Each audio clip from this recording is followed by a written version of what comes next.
ذرا غور کیجیے. اور حدیث میں ہے کہ سب سے پہلے قبر سے رسول اللہ صلی اللہ علیہ وسلم اٹھیں گے اور آپ کے بعد حضرت ابوبکر صدیق اٹھیں گے. جامع ترمذی حدیث نمبر 3692.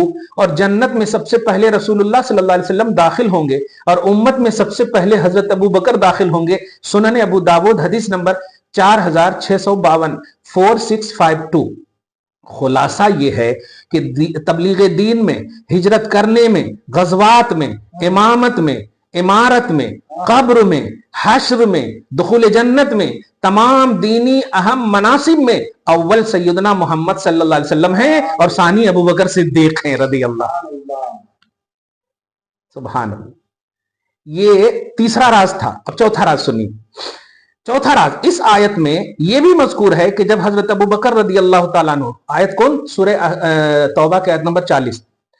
جب حضرت ابوبکر رضی اللہ عنہ غمگین ہو گئے تو ان کو رسول اللہ صلی اللہ علیہ وسلم نے تسلی دی اور فرمایا لا تحزن ان اللہ معنا، یعنی غم نہ کرو، بے شک اللہ ہمارے ساتھ ہے. اور یہ حضرت ابوبکر کی بہت بڑی فضیلت ہے، بلکہ افضلیت ہے کہ رسول اللہ صلی اللہ علیہ وسلم ان کو تسلی دینے والے ہوں. سبحان اللہ،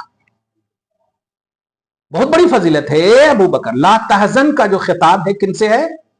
ابوبکر سے.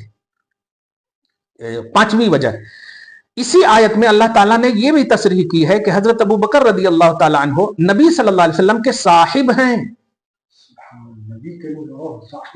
اور یہ نص قطعی ہے جس کا انکار کفر ہے. قطعی الدلالت کا جو جملہ کہا ہے نا، یہ نص قطعی ہے جس کا انکار. حدیث میں آپ بول سکتے ہو کہ کس اسٹیٹس اور لیول کی حدیث ہے کہ اس سے فرض ثابت ہوگا، واجب یا مستحب، اس میں آپ کر سکتے ہیں، لیکن قرآن کی آیت کے ذریعے سے جب تک کہ ایک دم اوتھنٹک دوسری آیت یا اوتھنٹک حدیث صحیح متواتر اس کے مقابلے میں نہ آئے. اور یہاں اس کے مقابلے میں کوئی آیت ہی نہیں آئی.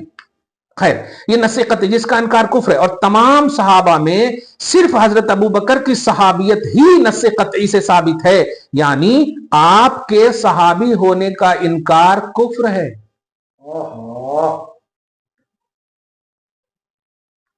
آپ سمجھ رہے ہیں اس بات کو؟ کتنی بڑی افضلیت حاصل ہے. کیا افضل الصحابہ نظر نہیں آ رہے ہیں ابوبکر؟